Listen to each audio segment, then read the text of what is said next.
سورہ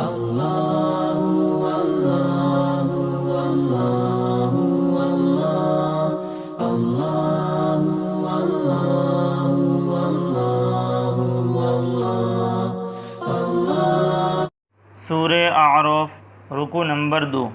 اعوذ باللہ من الشیطان الرجیم، بسم اللہ الرحمن الرحیم۔ وَلَقَدْ خَلَقْنَاكُمْ ثُمَّ صَوَّرْنَاكُمْ ثُمَّ قُلْنَا لِلْمَلَائِكَةِ اسْجُدُوا لِآدَمَ فَسَجَدُوا إِلَّا إِبْلِيسَ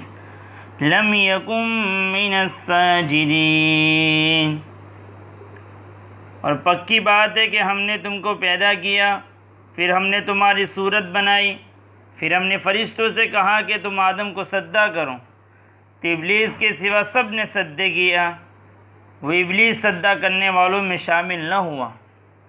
قال ما منعك الا تسجد اذ امرتك قال انا خير منه خلقتني من نار وخلقته من طين قال فاهبط منها فما يكون لك أن تتكبر فيها فاخرج إنك من الصاغرين قال أنظرني إلى يوم يبعثون قال إنك من المنظرين قال فبما أغويتني لأقعدن لهم صراطك المستقيم ثم لآتينهم من بين أيديهم ومن خلفهم وعن أيمانهم وعن شمائلهم ولا تجد أكثرهم شاكرين قال اخرج منها مذءوما مدحورا لمن تبعك منهم لأملأن جهنم منكم أجمعين ويا آدم اسكن أنت وزوجك الجنة فكلا من حيث شئتما ولا تقربا هذه الشجرة فتكونا من الظالمين فوسوس لهما الشيطان ليبدي لهما ما وري عنهما من سوآتهما وقال ما نهاكما ربكما عن هذه الشجرة إلا أن تكونا ملكين أو تكونا من الخالدين وقاسمهما إني لكما لمن الناصحين فدلاهما بغرور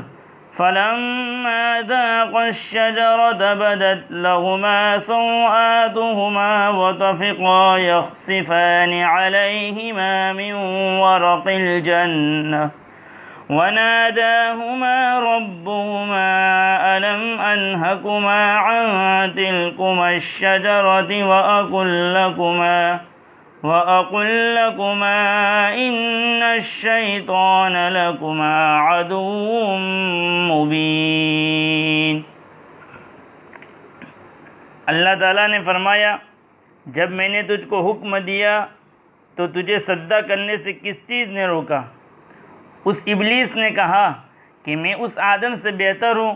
تو نے مجھے آگ سے پیدا کیا اور اس آدم کو تو نے مٹی سے پیدا کیا۔ اللہ تعالیٰ نے فرمایا، ابلیس تو اس آسمان سے نیچے اتر، کیونکہ تجھے حق نہیں ہے کہ اس میں رہ کر تو تکبر کرے،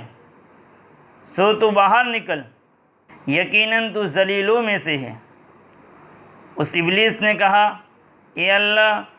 مجھ کو دوبارہ زندہ کیے جانے کے دن تک مہلت دیجیے۔ اللہ تعالیٰ نے فرمایا، یقیناً تجھ کو مہلت دے دی گئی۔ اس ابلیس نے کہا، یا اللہ، اب جیسا تو نے مجھ کو گمراہ کر دیا، میں بھی ضرور ان انسانوں کی طاق میں تیرے سیدھے راستے پر بیٹھ جاؤں گا، پھر ان انسانوں کے آگے سے اور ان کے پیچھے سے اور ان کی داہنی طرف سے اور ان کی بائیں طرف سے ان کے پاس بہکانے کے لیے حملہ کرنے ضرور آؤں گا، اور آپ ان میں سے اکثر لوگوں کو شکر کرنے والا نہیں پاؤں گے۔ اللہ تعالیٰ نے فرمایا، اے ابلیس، تو اس آسمان سے ذلیل مردود ہو کر نکل، ان انسانوں میں سے جو بھی تیرے پیچھے چلے گا میں ضرور تم سب سے جہنم کو بھر دوں گا، اور اے آدم تم اور تمہاری بیوی جنت میں رہو، سو جہاں سے جو چیز تم چاہو کھاؤ، اور اس درخت کے پاس بھی مت جانا، ورنہ جو گئے تو تم دونوں گنہگار ہو جاؤ گے۔ سو شیطان نے ان دونوں آدم اور حوا کے دلوں میں وسوسہ ڈالا تاکہ ان دونوں کی شرم کی جگہ جو ایک دوسرے سے چھپائی گئی تھی وہ ایک دوسرے کے سامنے کھول دیوے۔ اور وہ ابلیس کہنے لگا، تم دونوں کو تمہارے رب نے اس درخت سے صرف اس لیے منع کیا کہ کہیں ایسا نہ ہو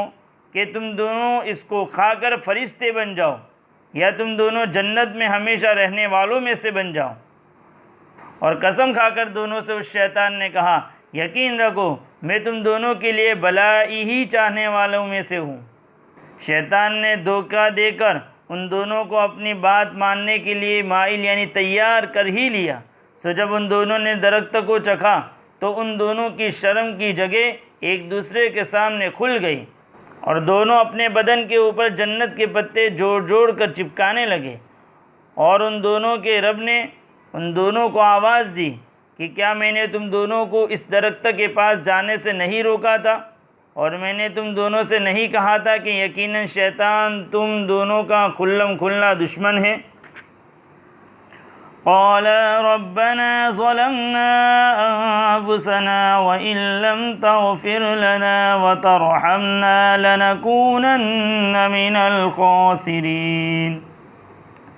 قال اهبطوا بعضكم لبعض عدو وَلَكُمْ فِي الْأَرْضِ مُسْتَقَرٌّ وَمَتَاعٌ إِلَىٰ حِينٍ قَالَ فِيهَا تَحْيَوْنَ وَفِيهَا تَمُوتُونَ وَمِنْهَا تُخْرَجُونَ۔ دونوں کہنے لگے، اے ہمارے رب، ہم نے آپ کے حکم کے خلاف کر کے اپنی جانوں پر ظلم کیا ہے، اور اگر آپ ہم کو معاف نہ کر دے اور آپ ہم پر رحم نہ فرمائے تو ہم ضرور نقصان میں پڑنے والوں میں سے ہو جائیں گے۔ اللہ تعالیٰ نے فرمایا، تم سب یہاں سے نیچے اترو، تم آپس میں ایک دوسرے کے دشمن ہوں گے، اور تمہارے لیے زمین میں ایک مدت تک ٹھہرنا اور فائدہ اٹھانا ہوگا۔ اللہ تعالیٰ نے فرمایا، اسی زمین میں تم زندہ رہو گے، اور اسی میں تم کو موت آئے گی، اور اسی سے تم قیامت کے دن نکالے جاؤ گے۔